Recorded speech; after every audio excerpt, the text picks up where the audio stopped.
সুন্দর জিনিস দেখাইতেছি। লোক মানে মানুষজনের এত সুন্দর করে পাখির জন্য বাসা বানিয়ে দিতে পারে না, পাখিরা যত সুন্দর করে বানাইছেন এটা মানে অটোমেটিক্যালি আল্লাহ প্রদত্ত। সি কি সুন্দর, মানে বলার বাইরে। আল্লাহু আকবার, কি সুন্দর, প্রত্যেকটা আলাদা আলাদা স্পেসিফিক বাসা কি সুন্দর করে বানাইছে, নিজেরা বানাইছে। লোক এই বাসাটা কিন্তু আমরা ফালাই নাই, মানুষজন আমার ভুল বলবে, বাট বিষয় হচ্ছে এটা পড়ে গেছে বাতাসে।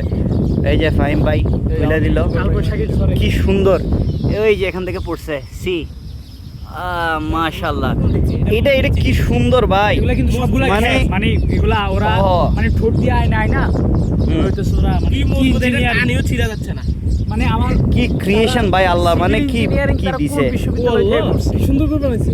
ও মাই গড, ছিড়া যাচ্ছে না খালি এমনি মানে বাতাসে জড়িয়ে গেছে। আচ্ছা, তা এই পাখিগুলা কি ডুয়েটে সিভিল ইঞ্জিনিয়ারিং এ পড়ছে না? I am not sure, but সূর্যটা আবার আসছে, See, কত মাত্র খের দিয়ে এত মজবুত। ও আল্লাহ কি সুন্দর।